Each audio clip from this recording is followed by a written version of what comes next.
পবিত্র মাহে রমজানের ১৪তম দিনে বিশ্ব শান্তি প্রতিষ্ঠা এবং বিশ্বব্যাপী যুদ্ধ ও নিপীড়নের শিকার মানুষের কল্যাণ কামনায় দোহার নবাবগঞ্জ উপজেলায় এক গাম্ভীর্যপূর্ণ ইফতার ও দোয়া মাহফিলের আয়োজন করেছে পিসওয়ে human rights society, Dohar Nawabganj উপজেলা শাখা। বুধবার বিকালে দোহার প্রেস ক্লাবের অডিটোরিয়ামে আয়োজিত এ অনুষ্ঠানে বক্তারা আর্তমানবতার সেবায় কাজ করার দৃঢ় প্রত্যয় ব্যক্ত করেন।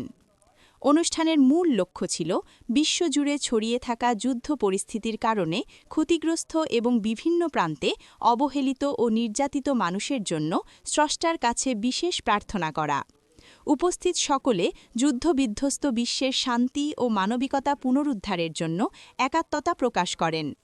পিসওয়ে human rights society Dohar Nawabganj উপজেলা শাখার সভাপতি বীর মুক্তিযোদ্ধা ইব্রাহিম খলিল সবুজের সভাপতিত্বে অনুষ্ঠিত এই দোয়া মাহফিলে প্রধান অতিথি ছিলেন দোহার প্রেস ক্লাবের সভাপতি ও পিসওয়ে হিউম্যান রাইটস সোসাইটির দোহার নবাবগঞ্জ উপজেলা শাখার প্রধান উপদেষ্টা তারেক রাজীব।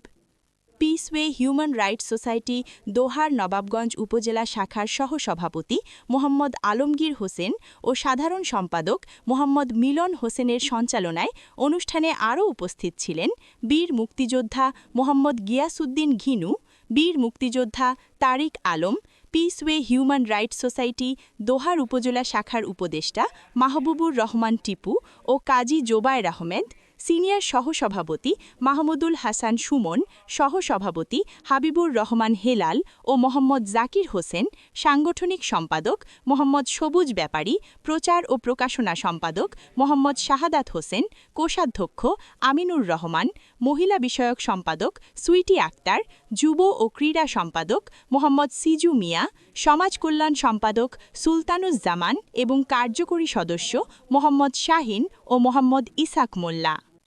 আরও উপস্থিত ছিলেন বিশিষ্ট সমাজসেবক রুহুল আমিন, দোহার প্রেস ক্লাবের যুগ্ম আহ্বায়ক আবু নাইম মোহাম্মদ তাইমিয়া, কোষাধ্যক্ষ শরীফ হাসান, ক্রীড়া সম্পাদক মোহাম্মদ আল আমিন হোসেন, কার্যকরী সদস্য শেখ সোহেল রানা, মোহাম্মদ সাইফুল ইসলাম, সদস্য মাকসুমুল মুকিম, তানজিম ইসলাম, আব্দুর রহিম, সাংবাদিক মোহাম্মদ হৃদয় হোসেন এবং উপজেলার গণ্যমান্য ব্যক্তিবর্গ। ইফতারের পূর্বে বিশ্বশান্তি ও দেশের সমৃদ্ধি কামনায় বিশেষ মোনাজাত পরিচালনা করা হয়।